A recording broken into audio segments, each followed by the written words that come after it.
It's amazing how he achieved what he did. Coming from humble beginnings, he was compassionate. He cared about people as a group. He cared about people individually. You make a commitment, you stick to it, especially if it's for the good of more than yourself, if it's the good of the people.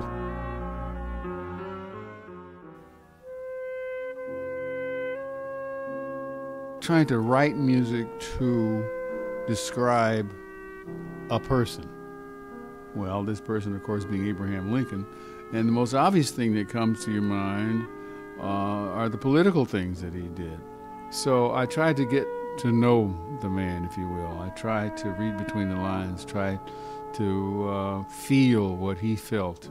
It was almost like writing a soundtrack to a film that was being shown, except this was in the theater of my mind.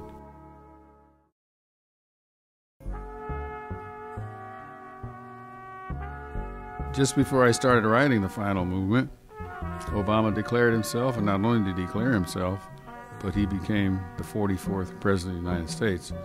And this happened in the 200th year of Abraham Lincoln's anniversary of his birth.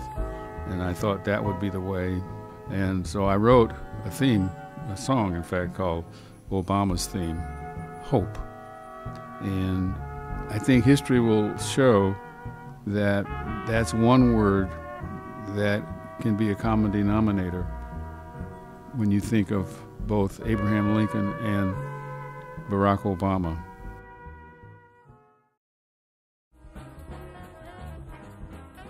There just would not have been jazz if Abraham Lincoln had not freed the slaves.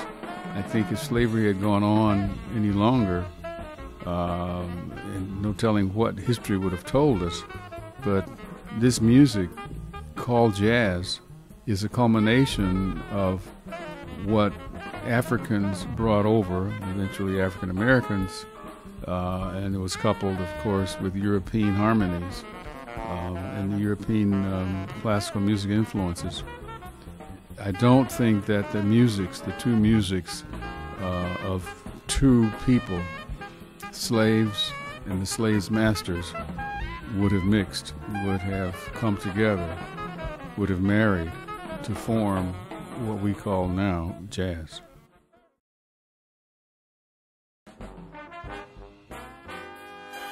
What a thrill to sit amongst the 22 pieces, including our vocalist, and hear the music that I wrote. But this is the first time, the first major work ever that I've experienced hearing my composition played by French horns in connection with the flute, the tuba, the big band sound.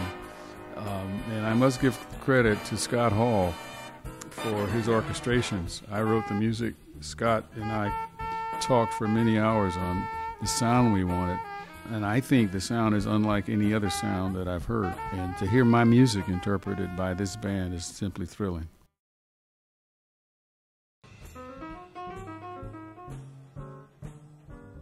We plan to every February, President's Month, to take this show on the road. Not necessarily take 22 musicians on the road, but there are plenty universities and colleges that have first-class bands. Jan and I, my wife, who is always there when I'm trying to be creative in many, many ways, we came up with 30, 40, 50 colleges across the country of great music departments. Every February, we will take this show on the road.